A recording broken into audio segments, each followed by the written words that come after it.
થયેલા મોત બાદ વધુ એક વિવાદ। ખ્યાતિ હોસ્પિટલ પાસે ફાયર એનઓસી મામલે ઉઠ્યા છે સવાલ। હોસ્પિટલના બે બેઝમેન્ટમાં જવાનો એક જ રસ્તો હતો।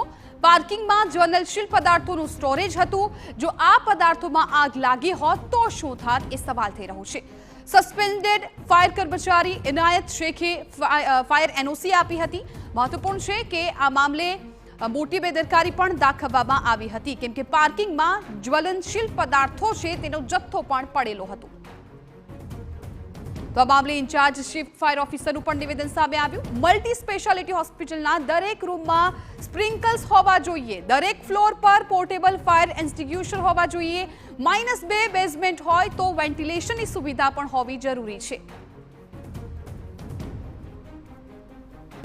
તેના દરેક રૂમમાં સ્પ્રિંકલરની સુવિધા હોવી જોઈએ। દરેક ફ્લોર ઉપર હાઇડ્રન્ટ, હોઝિલ તથા પોર્ટેબલ ફાયર એક્સ્ટિંગ્યુશર હોવા જોઈએ।